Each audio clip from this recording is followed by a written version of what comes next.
ताबिश साहब बहुत बहुत शुक्रिया, आपने हमें ज्वाइन किया। एक मरतबा फिर इस्लामाबाद हो, रावलपिंडी हो, पंजाब के दीगर इलाके हो, अवाम परेशान है लोड शेडिंग से। इसके बावजूद कि बार बार ये कहा गया है कि माजी की हुकूमत ने इजाफी बिजली पैदा की है और गैस का जो बुरहान है वो परेशान कर रहा है कारोबारी तबके को, CNG सेक्टर को और इसके अलावा नॉन एक्सपोर्ट इंडस्ट्रीज को, जिनके लिए सुई नौत ने गैस बंद कर दी है। क्या वजह है दोबारा गैस की किल्लत और गैर एलानिया लोड शेडिंग देखी जा रही है इस वक्त? जी शहजाद, पिछले 2-3 रोज़ में क्योंकि गर्मी की लहर आई और बिजली की तलब में काफ़ी हद तक इजाफ़ा हुआ, उसकी वजह से मजबूरन तकरीबन 150 से 200 MMCFD गैस हमने पावर सेक्टर को डाइवर्ट की है। तो इस वक्त पावर सेक्टर में बशमूल के इलेक्ट्रिक तकरीबन 1000 MMCFD गैस मुहैया की जा रही है। जो 150 से 200 MMCFD गैस मुंतकिल की गई, उसकी वजह से पंजाब और KPK में जो CNG सेक्टर है और नॉन एक्सपोर्ट इंडस्ट्रीज़ है उनको गैस काटी गई है और इंशाल्लाह ये परसों तक वापस बहाल कर दी जाएगी।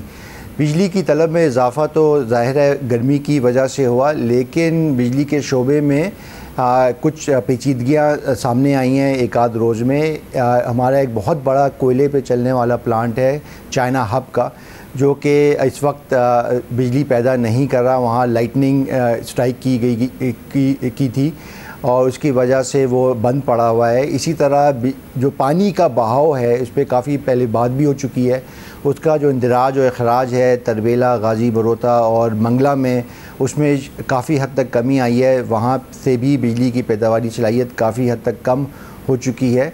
और आखिर में जो कुनार पसाकी गैस फील्ड है जो कि मुरम्मत के लिए गई थी पिछले दिनों और अब वापस आ गई है, वहाँ से तकरीबन 20 से 25 MMCFD हमें गैस कम मिल रही है, क्योंकि एक गैस वेल है उसमें कोई तकनीकी फ़ॉल्ट आ गया है। तो उसकी वजह से पिछले 2-3 रोज़ में बिजली में इजाफ़ा जो हुआ, इसकी तलब में तकरीबन 1 से 2 घंटा इजाफ़ा हुआ है। ये बात भी तयशुदा है कि 72% जो फीडर्स हैं वहाँ पे कोई लोड शेडिंग नहीं होती। वहाँ पे मजबूरन 1 से 2 घंटा हमें पिछले 2-3 दिनों में करना पड़ गया। लेकिन ताबिश साहब, इस वक्त अवाम शदीद गर्मी में मेगावाट पहुँच गया था। अवाम शदीद गर्मी में परेशान है और ये सवाल कर रही है कि एक अरसे से हुकूमत आकर बार बार ये बताती है कि माजी की हुकूमत ने इजाफी बिजली पैदा कर दी है जिसकी कैपेसिटी पेमेंट हमें अदा करनी पड़ेगी। तो लोग ये पूछते हैं कि वो इजाफी बिजली कहाँ गई? अगर एक आपका कोई चाइना हब पावर का इशू है या तरबेला में पानी कम है, तो क्या फिर इसका मतलब ये है कि लोड शेडिंग शुरू हो जाएगी? तो वो इजाफी बिजली के जो दावे हैं उनका क्या होगा फिर? देखिए, पैदावारी सलाहियत तो हमारे पास आज भी मौजूद है, लेकिन उस पैदावारी सलाहियत को बरूकार लाने के लिए ईंधन दरकार होता है, चाहे वो पानी हो, हवा हो, शमसी तवानाई हो, गैस हो या फर्नेस ऑयल हो। पिछले जो माह गुजरा जून में हमने फर्नेस ऑयल तकरीबन 2.5 लाख टन इस्तेमाल किया मजबूरी के तहत। 2020 में जून के महीने में जो तेल है वो तकरीबन उससे आधा था। तो जितना भी पैदावारी सलाहियत है उसको बरूकार लाने के लिए जो भी ईंधन मुहैया होता है, दस्तयाब होता है, उसको इस्तेमाल किया जाता है। लेकिन गैस की जो मजमूई तौर पे मुल्क में किल्लत है वो तो एक तयशुदा बात है, वो सबको मालूम है। जो हमारी कुदरती गैस की पैदावारी सलाहियत है वो पिछले कई सालों से बतदरीज कम होती जा रही है। LNG इस वक्त मैक्सिमम हम इंपोर्ट कर रहे हैं, 2 टर्मिनल्स हैं, इंशाल्लाह अगले 2 साल के अंदर एक और टर्मिनल आ जाएगा। एक माजी में पॉलिसी का फुकदान रहा, LNG के हमने स्टोरेज नहीं बनाया, उस पर भी काम हो रहा है। और जो गैस पाइपलाइन कराची से लाहौर तक बिछाई जानी चाहिए थी उसमें ताख़ीर हुई, अभी हालिया में एक मुआहदा हो गया है और उम्मीद कर रहे हैं कि 2023 तक वो पाइपलाइन भी आ जाएगी, ताकि जो ये वक्तन फ़वक्तन गैस की किल्लत का सामना करना पड़ता है घरेलू, तिजारती, सनती सारिफिन को, उससे हम निजात पा सकें। तो ताबिश गौहर साहब, आप कह रहे हैं कि गैस जो मकामी गैस है वो हर साल कम होती जा रही है और हमारा रिलायंस जो है फिर वो LNG पर होता है, LNG इंपोर्ट करने पर। लेकिन अभी चंद माह पहले ही की बात है, सर्दियों की बात है, कि नदीम बाबर साहब आके ये हमें बताते थे कि सर्दियों के 6-8 हफ्ते ऐसे होते हैं जब हमारी पीक डिमांड होती है LNG की, उस वक्त हमें स्पॉट कार्गोस मैक्सिमम मंगवाने पड़ते हैं। तो क्या उनकी बात वो बिल्कुल गलत साबित हो रही है? क्योंकि गर्मियों के महीने में भी आप कह रहे हैं कि जितने हम स्पॉट कार्गोस और लॉन्ग टर्म के जरिए कार्गोस मंगवा सकते हैं वो फुल कैपेसिटी में मंगवा रहे हैं। तो इसका मतलब ये डिमांड जो है, मैक्सिमम डिमांड LNG की 6-8 हफ्तों के लिए तो नहीं, ये तो गर्मियों के सीजन में भी देखी जा रही है। जी यकीनन गर्मियों में भी गैस की डिमांड अब बढ़ गई है, क्योंकि अल्हम्दुलिल्लाह मईशत का पहिया क्योंकि अब तेज़ चल रहा है, तो ख़ास तौर पे सनतों को गैस की जो ज़रूरत है वो ज़्यादा हो गई है, जो कि एक खुशाइन बात है। जो विंटर्स की आपने बात की, वहाँ पर ख़ास तौर पे जो मुल्क के शुमाली इलाके हैं उनकी जो गैस की तलब है वो तकरीबन दुगनी हो जाती है। इसीलिए हमने जो कतर के साथ हालिया मुआहदा किया है उसमें एक ऑप्शन था कि हम मज़ीद 4 कार्गो नवंबर और दिसंबर में इंपोर्ट कर सकते हैं। उस ऑप्शन को हमने एक्सरसाइज कर लिया है, जबकि ये मुआहदा जनवरी 2022 से शुरू होना था, लेकिन हमने पहले ही 4 मज़ीद कार्गो का ऑर्डर प्लेस कर दिया है। लेकिन क्योंकि गैस की जो ज़रूरत है वो हर साल रहती है, और ख़ास तौर पे बिजली के शोबे में, क्योंकि देखें नेमुल बदल तो तेल है, तेल से जो बिजली बनती है उसकी कीमत 22 से 23 रुपये है। एलएनजी से बिजली जो बनाते हैं वो 13 या 14 रुपये पे बनती है। तो यकीनन हमारी कोशिश होती है कि जो पूरी ताबिर साहब फिर ये कहा जा सकता है कि जो एस्टिमेशंस थी, जो प्रोजेक्शंस थी नदीम बाबर साहब की, वो गलत थी। हमारी रिक्वायरमेंट एलएनजी की सिर्फ 6-8 महीनों के लिए पीक नहीं करती है, इससे ज़्यादा हमें दरकार है थ्रू आउट द ईयर। देखिए गैस की तो यकीनन इस वक्त जो शॉर्टफॉल है तकरीबन मेरे ख़्याल में 1.5 से 2 BCF का है, इसमें तो कोई दो राय नहीं है।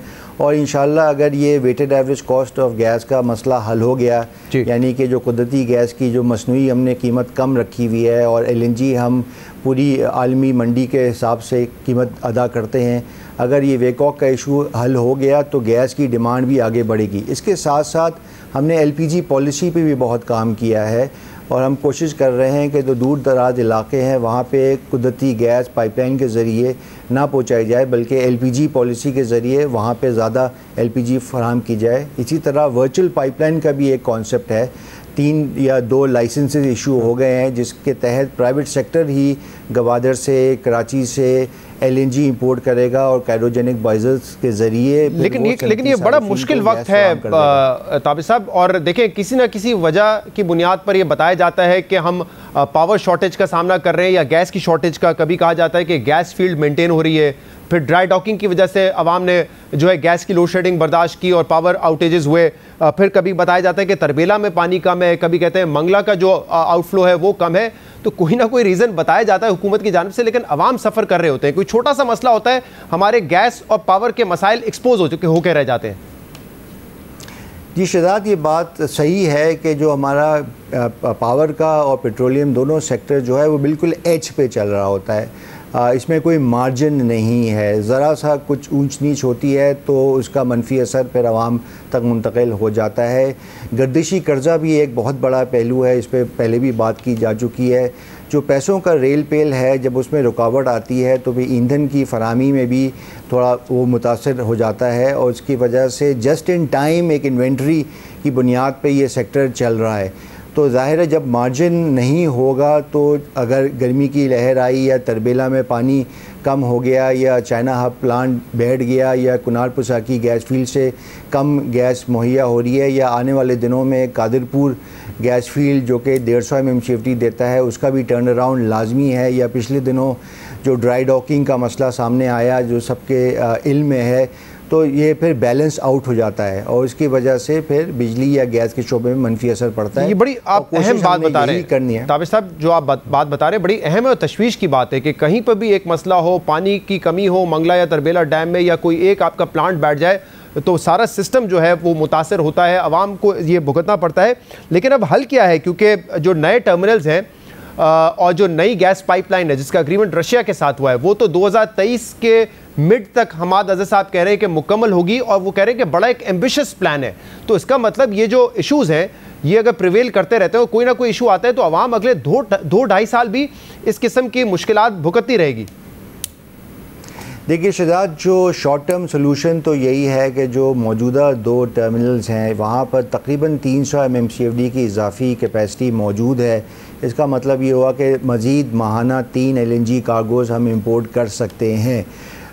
कुछ कानूनी दस्तावेजी पेचीदगियाँ हैं, अगर उनको हम दूर कर पाए तो इस सर्दियों से पहले इंशाल्लाह वो जो 300 MMCFD की पैदावारी सलाहियत है उसको बरूकार लाया जा सकता है, ताकि जो गैस की लोड शेडिंग सर्दियों में होती है वो कम से कम हो जाए। जैसे मैंने पहले ज़िक्र किया, वर्चुअल LNG टैंकर्स के ज़रिए या LPG की मज़ीद फराहमी, ये सब शॉर्ट टर्म मेजर्स हैं। लॉन्ग टर्म में तो जैसे हमारा साहब ने कहा है, नॉर्थ साउथ गैस पाइपलाइन लाजमी है। LNG की स्टोरेज हमें ज़रूर बनानी चाहिए, बना ली जानी चाहिए थी अब तक, लेकिन उस पर अब काम हो रहा है। और इसी तरह जो मकामी गैस की जो पैदावार है वो बहुत हद तक कम हो गई है। उस हवाले से भी कई पॉलिसियों में तरमीम लाई जा रही हैं ताकि उसमें भी इजाफा किया जाए। सही है। ये जो इजाफी गैस है, मैं इस पर भी आता हूँ कि इसको कैसे इस्तेमाल किया जा सकता है, लेकिन अगर 3 साल के बाद हम टर्मिनल के मुआहदे कर रहे हैं, 3 साल के बाद हम गैस पाइपलाइन के मुआहदे कर रहे हैं, इसका मतलब बहुत ताखीर हुई है और मजीद 2-2.5 साल चाहिए इसको मुकम्मल करने के लिए, तो बड़े ताखीर से ये फैसले हुए हैं। जी शहजाद, देखिए जो मसला रहा जो तीसरे और चौथे टर्मिनल का, जो कि नागुज़ीर है, उसकी हमें बहुत शदीद ज़रूरत है, वो ये था कि क्योंकि ये मुआहदे टेक एंड पे की बुनियाद पे हो रहे हैं, यानी कि सरकार पे ये बात लाजिम नहीं है कि उनकी अदायगी की जाए। पहले 2 टर्मिनल में तो हम रोज़ाना $5 लाख अदा कर रहे हैं, तो उनकी एक दरख्वास्त और उनकी डिमांड थी जो कि जायज़ है कि जो पाइपलाइन है उसमें एक हद मुख्तस की जाए उनके लिए, ताकि वो अपने मॉलिक्यूल्स अपने सारिफिन तक पहुंचा सके। चूँकि ये पाइपलाइन सुई सदर्न और सुई नॉर्दर्न की मिल्कियत में है और उनके भी अपने सारिफिन हैं, और उन्होंने भी कतर के साथ तकरीबन 900 MMCFD के मुआहदे किए हुए हैं बिलावास्ता या बराह रास्त। तो वहाँ पे एक झगड़ा था, उस झगड़े को अब हल किया गया है। ओगरा ने 250 MMCFD की उनको कैपेसिटी मुख्तस कर दी है, और अब हम तवक्को करते हैं कि जो तीसरा और चौथा टर्मिनल है उसका फाइनेंशियल क्लोज अगले चंद माह में हो जाएगा। वो अपने मॉलिक्यूल्स लाएंगे, खुद ही रीगैसिफाई करेंगे और अपने सारिफिन को खुद बेचेंगे। इसमें कोई सही, तो फाइनेंशियल क्लोज में मजीद हो गया है, 3-4 महीने लग सकते हैं फाइनेंशियल क्लोज में, और जब तक आप कह रहे हैं कि जो मौजूदा कैपेसिटी है उसको इस्तेमाल करें। अब आपने देखा होगा कि रिसेंटली जो एंग्रो के चीफ एग्जीक्यूटिव हैं गयास खान, उन्होंने ये आके कहा कि इस वक्त जो हमारा ड्राई डॉकिंग के लिए FSRU गया हुआ है और जिस FSRU ने उसको रिप्लेस किया उसकी कैपेसिटी ज़्यादा है, तकरीबन 150 MMCFD की कैपेसिटी ज़्यादा है, लेकिन हुकूमत चाहती है कि जो कम कैपेसिटी वाला FSRU है उसको वापस लाया जाए। ये क्यों कर रहे हैं ताबिश गौहर साहब? अगर इस वक्त गैस की ज़रूरत है और जो नए टर्मिनल्स लगने हैं उनमें वक्त है, तो क्यों नहीं ये किया जा सकता कि ये जो मौजूदा टर्मिनल है एंग्रो का, इसको मुकम्मल तौर पे इस्तेमाल करें, उनसे इस तरह का एग्रीमेंट करें कि जब तक हमें इजाफी गैस नहीं मिलती नए टर्मिनल्स के ज़रिए हम आपकी इस कैपेसिटी को यूज़ करेंगे। ये सोल्यूशन पे क्यों नहीं हुकूमत काम कर रही है? जी बिल्कुल, ये एक ऑप्शन है और मेरी ज़ाती राय में इस ऑप्शन को एक्सरसाइज करना चाहिए। जैसे आपके इल्म में इस टर्मिनल पे एक नैब का केस चल रहा है, उसकी वजह से सुई सदन के बोर्ड और मैनेजमेंट काफ़ी उनको तशवीश होती है कि अगर उन्होंने इजाफी कोई मुआहदा किया तो फिर वो ज़ेर-ए-ताब आ जाएंगे, लेकिन आम आदमी को उससे गर्ज़ नहीं है। आम आदमी को तो गैस चाहिए। ये जो नया जहाज़ आया है वो ब्रांड न्यू है, उसमें 150 MMCFD की इजाफी सलाहियत मौजूद है, तो मेरी ज़ाती राय में तो उसको हमें बरूकार लाना चाहिए। इसमें अगर एंग्रो के 1-2 पैसे बन भी जाते हैं तो हमें उससे कोई गर्ज़ होनी नहीं चाहिए। हमने ये देखना है कि आम आदमी को मज़ीद गैस मिल जाए। आम जो एक सनती सारिफ है उसको बग़ैर किसी सॉवरेन गारंटी के मज़ीद गैस मिल रही है।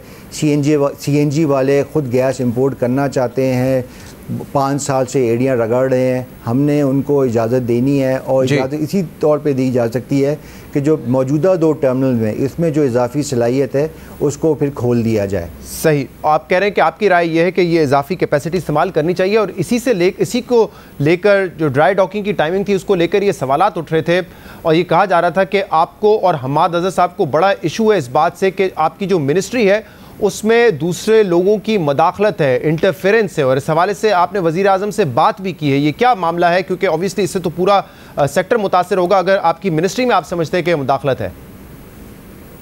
शहजाद देखिए, उस पर तो मैं तबसरा नहीं करूँगा, वो जो भी मामलात हैं उसको काफ़ी कवर भी किया गया। मैं तो सिर्फ ये बात कर रहा हूँ कि अगर इजाफी सलाहियत मौजूद है, जो कि है, उसको फिर बरूकार लाना चाहिए, और जो भी तकनीकी और दस्तावेज़ी मामलात हैं उनको तय कर लेना चाहिए।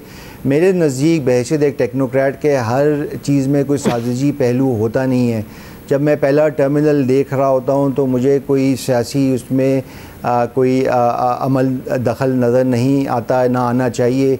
इसी तरह जो दूसरा टर्मिनल है उसमें अगर इस्लामाबाद हाई कोर्ट में या बैनुल-अक़वामी कोई आर्बिट्रेशन चल रही है, तो ये एक मसला है, उसको हल कर सकते हैं हम विदाउट प्रेजुडिस की बुनियाद पे, लोगों के सामने शफाफियत की बुनियाद पे, ताकि लोगों को मज़ीद गैस मिले, आम सारिफ को, सनती हो, तिजारती हो, वो उसको लेकिन बड़ी बड़ी अहम मिनिस्ट्री है और बड़ा चैलेंजिंग टास्क है आप लोगों के लिए, तो अगर ये मुदाखलत रहेगी तो स्मूथ वर्किंग कैसे रहेगी मिनिस्ट्री में? ये तो एक इशू है ना, ये इशू क्या एड्रेस कर दिया है वज़ीर आज़म ने या नहीं किया अभी तक? देखिए, वज़ीर आज़म साहब को इल्म है कि हमने हर चीज़ को मजमूई तौर पे देखना है, और जो बुनियादी जो अंसर वो यही है कि जिसमें आवाम का भला है वही फ़ैसला होना चाहिए। हमारे सिस्टम में चेक्स एंड बैलेंसेस बहुत ज़्यादा हैं, जो कि अच्छी बात है। कोई भी, चाहे वो हमाद अज़हर हो या मैं हूँ, ऐसा फ़ैसला नहीं कर सकते जो कि मुल्की मफाद के बरक्स हो। हमने हमेशा वही बात की है जो कि हमारे सारिफीन के हक़ में है। हम वही चाहते हैं कि लोगों को जल्द और ज़्यादा गैस मिले। पाइपलाइन के हवाले से भी हमारी यही ख्वाहिश रही है कि जल्दी गैस मिल जाए, आवाम पे गैस की कीमत का बोझ कम से कम हो, और जो हमारी मकामी कमियां हों उनको ज़्यादा से ज़्यादा उनको ठेका मिले।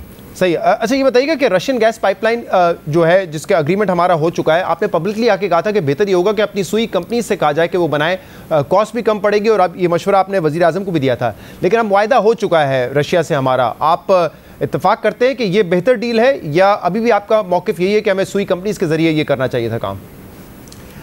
देखिए शहजाद, इसमें काफ़ी गैर तवानाई से मुंसलिक अवामिल थे, जिनकी तफसीलात में तो मैं नहीं जाऊंगा, लेकिन बेशद एक टेक्नोक्रेट के जब हमने SNGPL और SAGC का प्रपोज़ल देखा तो हमें नज़र आया कि ये ही पाइपलाइन तकरीबन 400 से 500 मिलियन डॉलर सस्ती लग सकती है, मेरे नज़दीक जल्दी भी लग सकती है, और GIDC की मद में जो हमने कौम से पैसा वसूल किया है, अगर उसको हम इस्तेमाल करें तो जो गैस का टैरिफ है उसमें इजाफ़ा भी कम से कम होगा, सिर्फ ऑपरेशन एंड मेंटेनेंस कॉस्ट ही इसमें शामिल की जाएगी। तो तकनीकी एतबार से तो ये बेहतर सोल्यूशन नज़र आता है। अगर 42 इंच की पाइपलाइन हो तो अगले 10 से 15 साल जो गैस की जो तलब है वो पूरी हो सकती है। 56 इंच बिछाने की हमारे पास इस वक्त सलाहियत मौजूद नहीं है।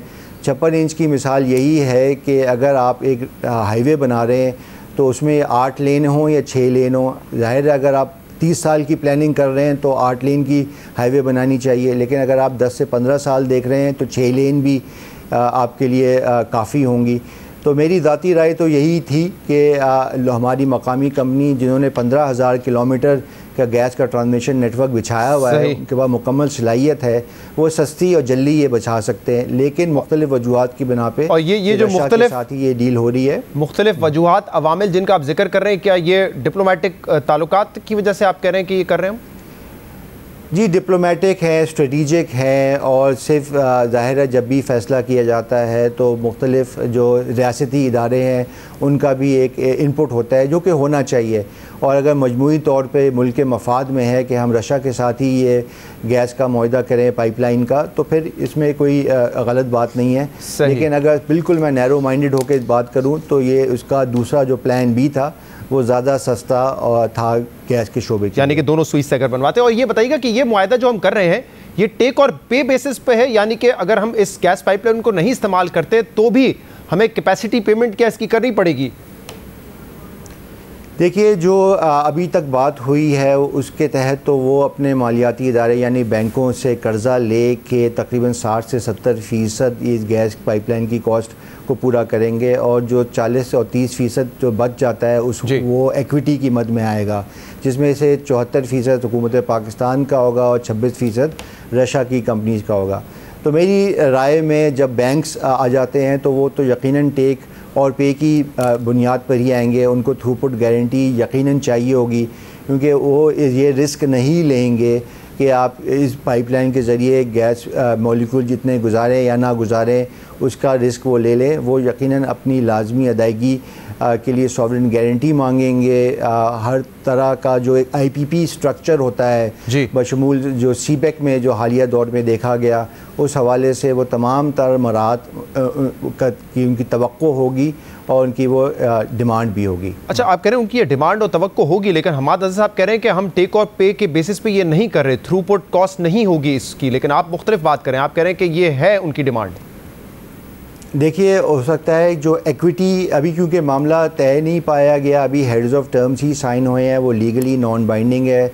अगला मरहला बड़ा क्रूशल है, उसके तहत शेयर होल्डर एग्रीमेंट बनना है, उसके बाद फिर वो फाइनेंसिंग अरेंज होनी है।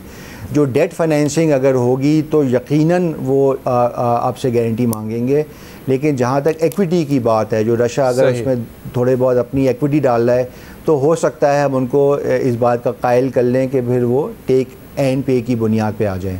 बहुत अभी ये मामला तय नहीं हुआ।